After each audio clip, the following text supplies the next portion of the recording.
c'est parti, on peut y aller.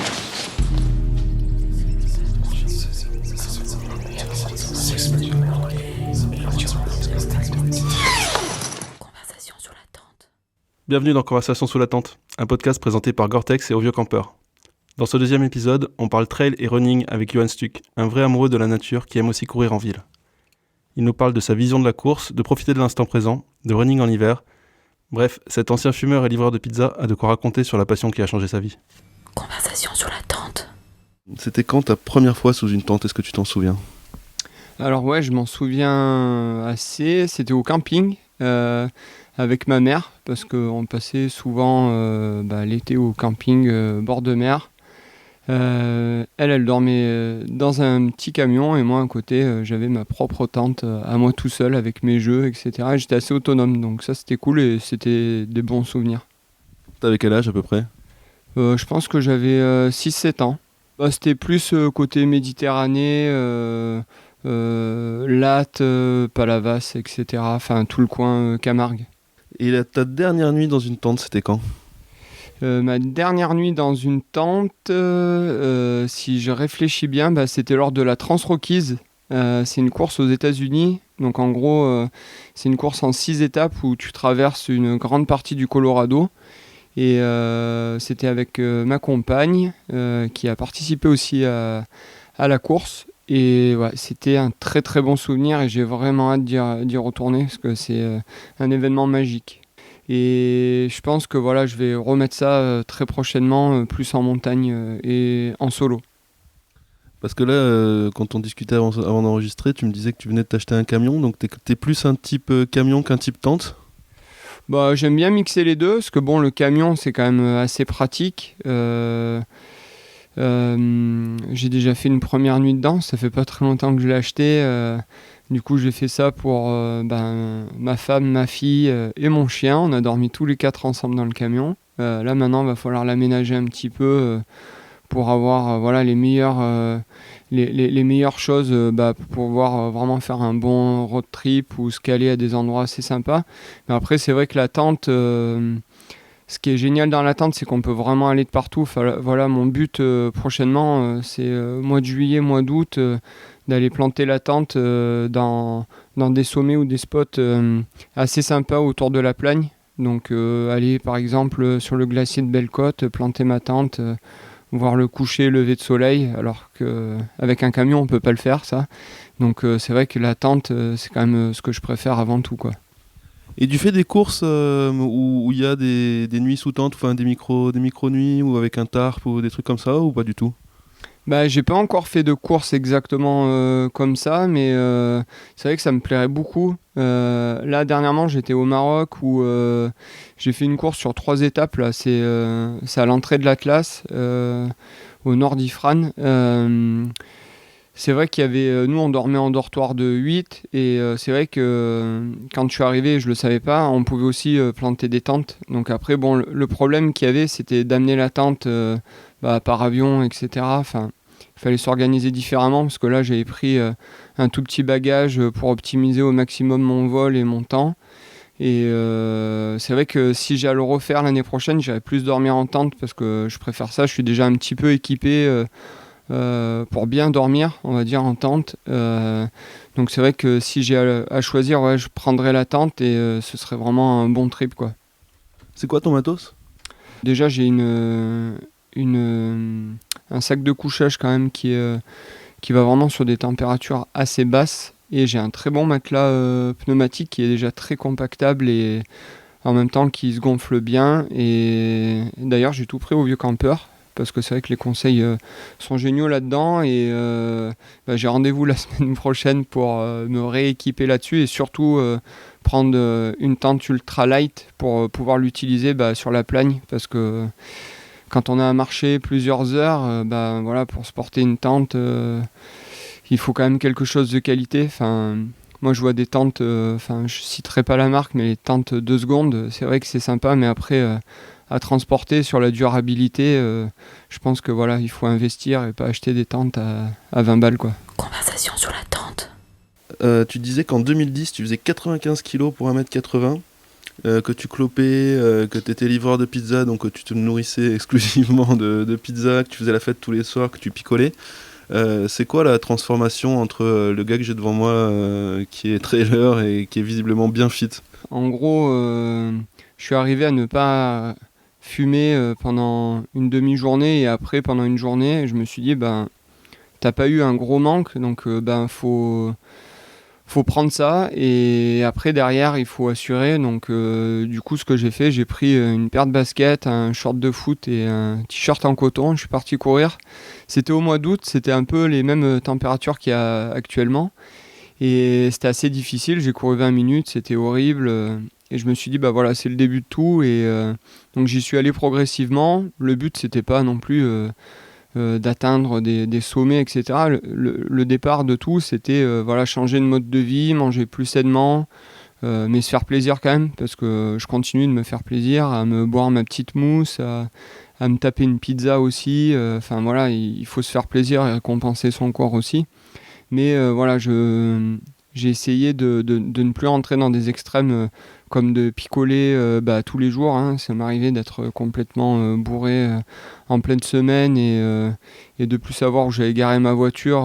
Voilà, enfin, il y a plein de choses qui se sont passées et derrière, bah voilà, j'ai pris ces good vibes pour avancer et maintenant j'en suis là. Je suis beaucoup plus épanoui et puis maintenant bah, j'essaye de partager cette histoire avec des gens qui sont sur cette même tendance et voilà, à les motiver et j'espère qu'ils arriveront à faire les mêmes choses que je suis arrivé à faire maintenant, quoi. Bah voilà, mon premier run c'était 20 minutes sur du plat et c'était très très difficile de faire plus. Et maintenant j'arrive à faire des distances de 60, 80, 100 km. On parlait de la Trans Rockies, c'est plus de 200 km en 6 jours, entre 2000 et 3000 mètres d'altitude. Donc maintenant j'arrive à m'adapter, à prendre du plaisir, à découvrir de magnifiques spots, de voyager grâce au running. Voilà, avant, je mettais mon argent dans les clopes et dans l'alcool. Maintenant, je les mets dans les voyages et dans les courses. Et voilà, ça, c'est une bonne évolution, je pense.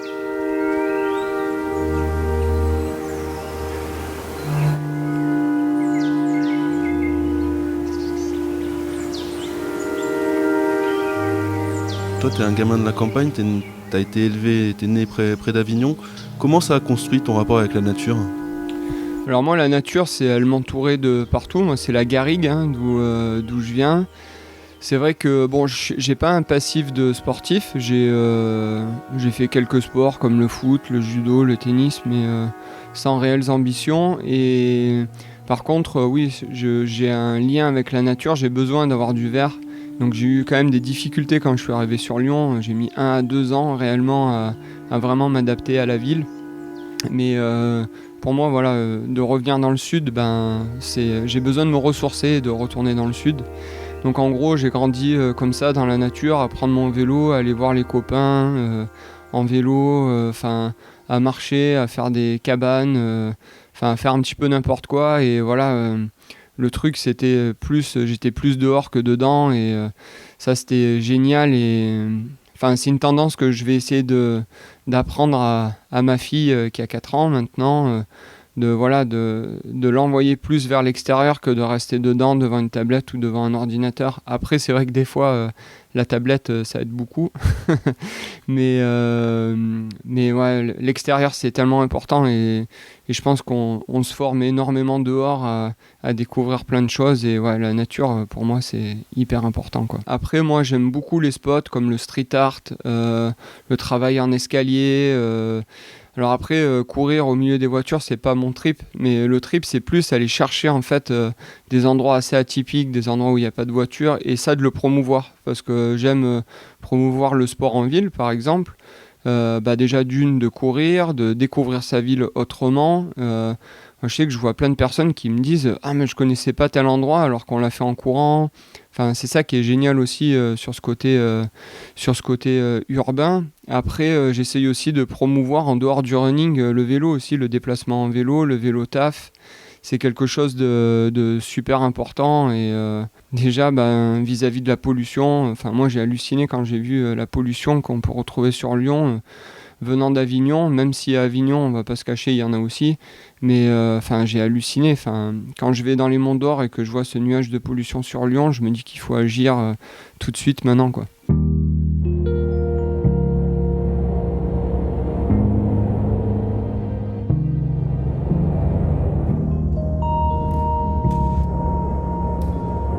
Du coup, tu pratiques quoi comme sport à part le trail et le vélo? C'est quoi tes sports outdoor ou tes sports tout court?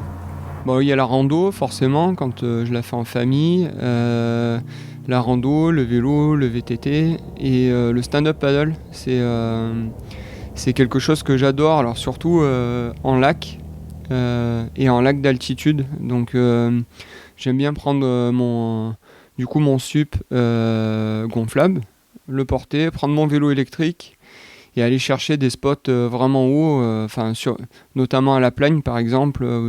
Il y a le lac du Carolais qui a plus de 2000 mètres d'altitude.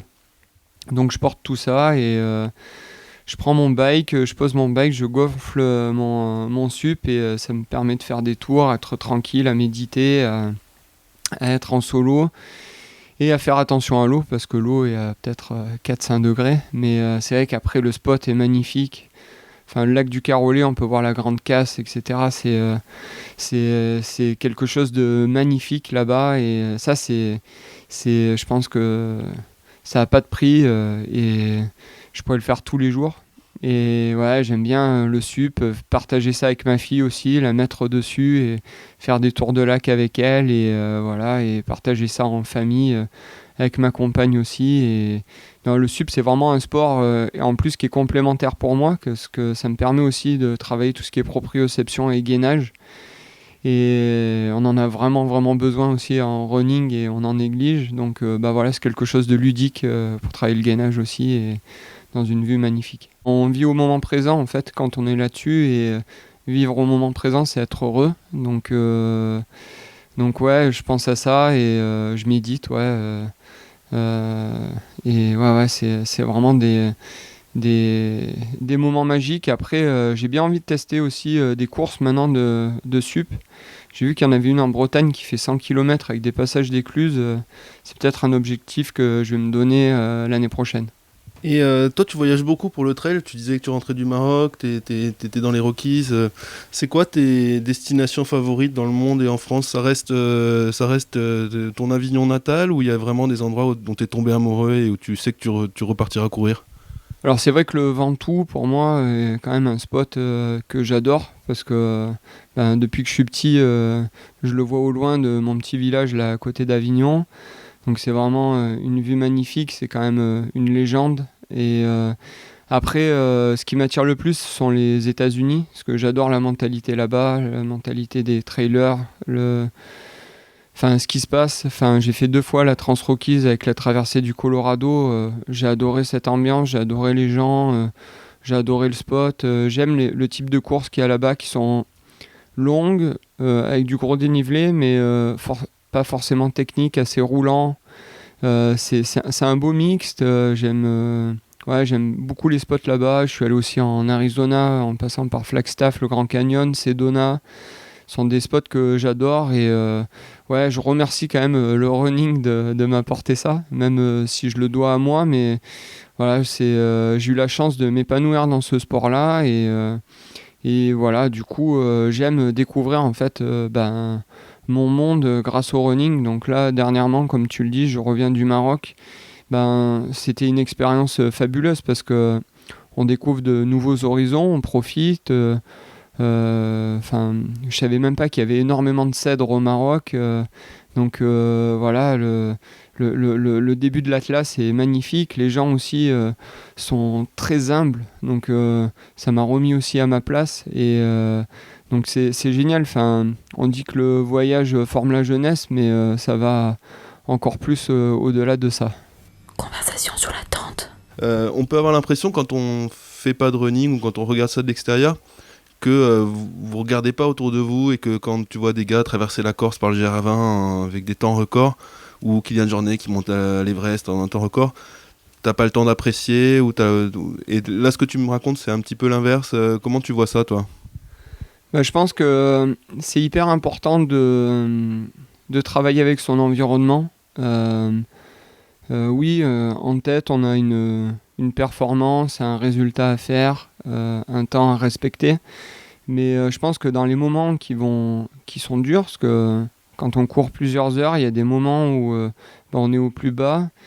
Quand on est au plus bas, je pense que, je le répète, il faut vivre avec le moment présent et ressentir ce qu'il y a autour de soi, ressentir son corps, mais aussi ressentir son environnement et mettre de côté en fait la douleur et le mal qu'on a et regarder autour, se dire que c'est une chance et savourer quoi. Enfin, au Maroc, il y a des moments où il faisait très chaud, on était en altitude, j'étais arrivé la veille, donc pour s'adapter c'était assez compliqué. J'ai profité, j'ai regardé les cèdres, j'ai regardé les hauts plateaux où on était et je me suis dit mais c'est une chance de découvrir ça, c'est des spots que peut-être que je reverrai plus. Donc du coup, j'ai savouré et je l'ai vu. Tu parles du GR20, je l'ai fait l'année dernière avec Guillaume Peretti.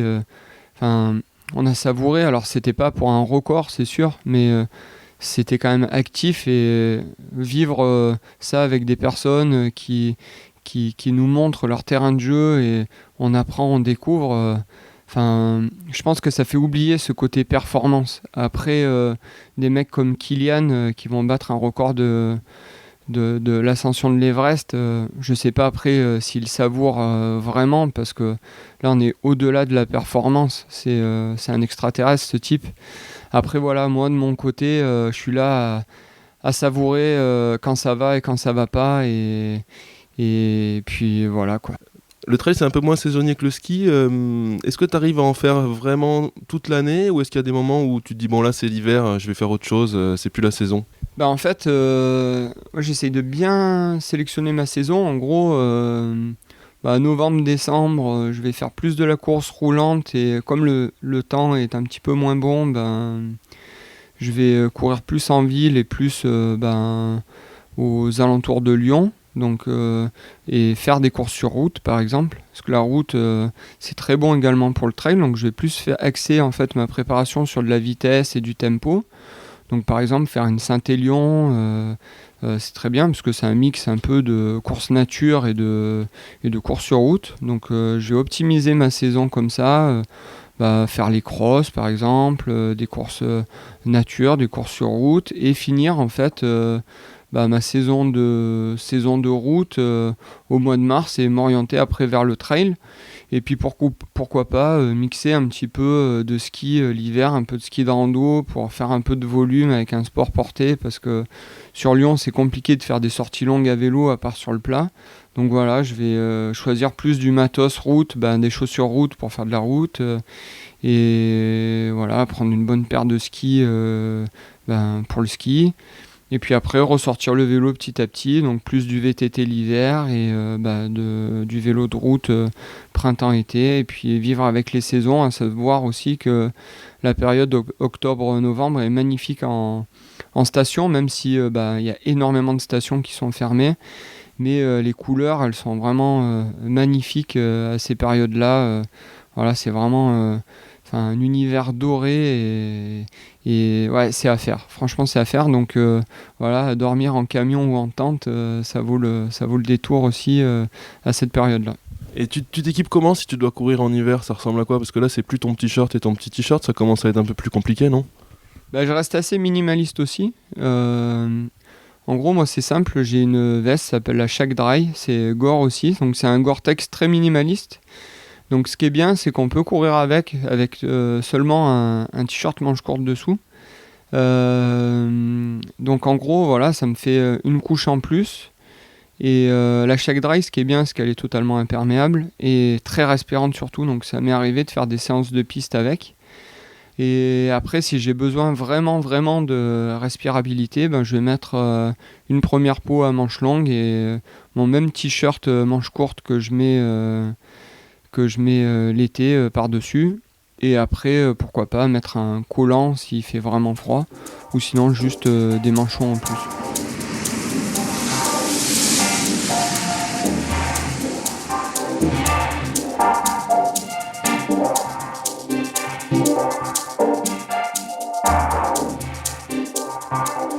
Et toi, tu disais, je suis le plus minimaliste possible mais avec du bon matos. C'est ta philosophie pour le trail. C'est vrai que c'est un sport qui se prête bien au minimalisme parce que, comme tu disais, quand t'as commencé, tu prends une paire de baskets, un short de foot, t'as pas besoin de grand chose de plus finalement. C'est quoi, du coup, aujourd'hui ton matos, toi ? Je pense que le plus important déjà, c'est la paire de chaussures, forcément. Il faut trouver une chaussure adaptée. Donc après, oversize, minimaliste. Après, il faut voir en fonction de la personne et en fonction de ses goûts. Moi, je me retrouve vraiment sur de la foulée minimaliste, sur quelque chose, sur une chaussure légère. Je vais pas dépasser des chaussures de 250 grammes, par exemple.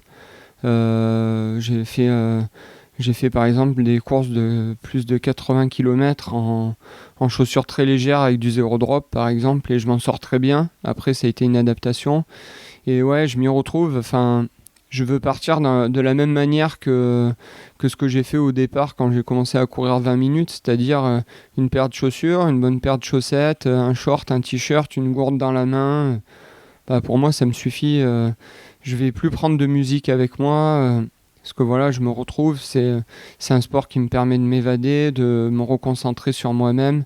Donc en gros, voilà, c'est le minimalisme pour moi c'est tout quoi. Voilà, pas besoin d'avoir des centaines de milliers d'euros sur soi. Je pense que ça fera pas avancer plus vite déjà d'un côté, et voilà, faut courir pour soi, et d'avoir le strict minimum c'est amplement suffisant. Alors j'ai quand même un bon box à chaussures mais j'aime bien tester toutes les marques de chaussures parce que je suis quand même un geek du matos malgré tout, donc j'aime bien voir un peu toutes les chaussures qu'il y a, donc ça m'arrive parfois d'aller acheter une paire de chaussures à droite et à gauche afin de tester la marque parce que le produit m'attire. Et après ouais, j'ai du très très bon matos chez moi. Enfin, je suis sponsorisé par Gore par exemple, où c'est le meilleur matos pour moi, hein, je trouve. Quand j'ai commencé dans le running, c'était les premières choses que j'achetais. Donc j'ai des bons t-shirts que je remets à chaque fois les mêmes en fait. Et pareil pour les chaussettes, pour les sous-vêtements, pour les shorts, pour les t-shirts. Après pareil, j'adapte en fonction de ce que je vais faire. Pour par exemple courir 3 heures ou courir 30 minutes, je vais adapter mon matos. Je vais prendre soit une petite ceinture, soit prendre un sac plus gros. Mais voilà, j'ai beaucoup de produits, mais après quand je cours, je suis pas non plus suréquipé. Et toi, des chaussures, ça te tient combien de temps en gros tu les gardes longtemps ou c'est vraiment des consommables qui partent vite à la poubelle ? Alors moi j'essaye de bien mixer en fait avec les chaussures. Pour te donner un exemple, quand je vais courir en ville, que c'est un run assez smooth, je vais mettre une paire d'Ultra Boost. C'est pas la chaussure que j'apprécie le plus à courir quand je cours tout seul, mais quand je cours et que c'est assez souple, je vais la mettre parce que la densité de la mousse est très souple. Du coup on peut courir légèrement, sans aller très vite, en restant dans l'axe, en restant statique, en profitant. Voilà, c'est vraiment la chaussure de run tourisme, on va dire, ou de blabla run quoi. Et après ça c'est un bon type de chaussure. Après j'adapte en fonction de la vitesse à laquelle je vais courir. Si c'est de la course dynamique, je vais mettre une chaussure dynamique en fonction. Si c'est du trail, je vais mettre une chaussure de trail. Et grâce à ça, ça me permet de tourner mes chaussures et de garder plus de durabilité sur la chaussure. Si on stimule toujours la même chaussure, du coup, elle n'a pas le temps de respirer et de se redensifier pour après chaque utilisation. Donc on va l'utiliser plus rapidement, alors que de les tourner, ça permet à la chaussure de se reposer et de la durer et de la garder plus longtemps. Donc en gros, moi une paire de chaussures, je la garde 600 à 800 km, je pense que ça suffit. Alors que si on a à la solliciter tout le temps, je pense que ce serait moins de kilomètres au final quoi. Je pense que j'en utilise 8 à 10 je pense par an. Ouais.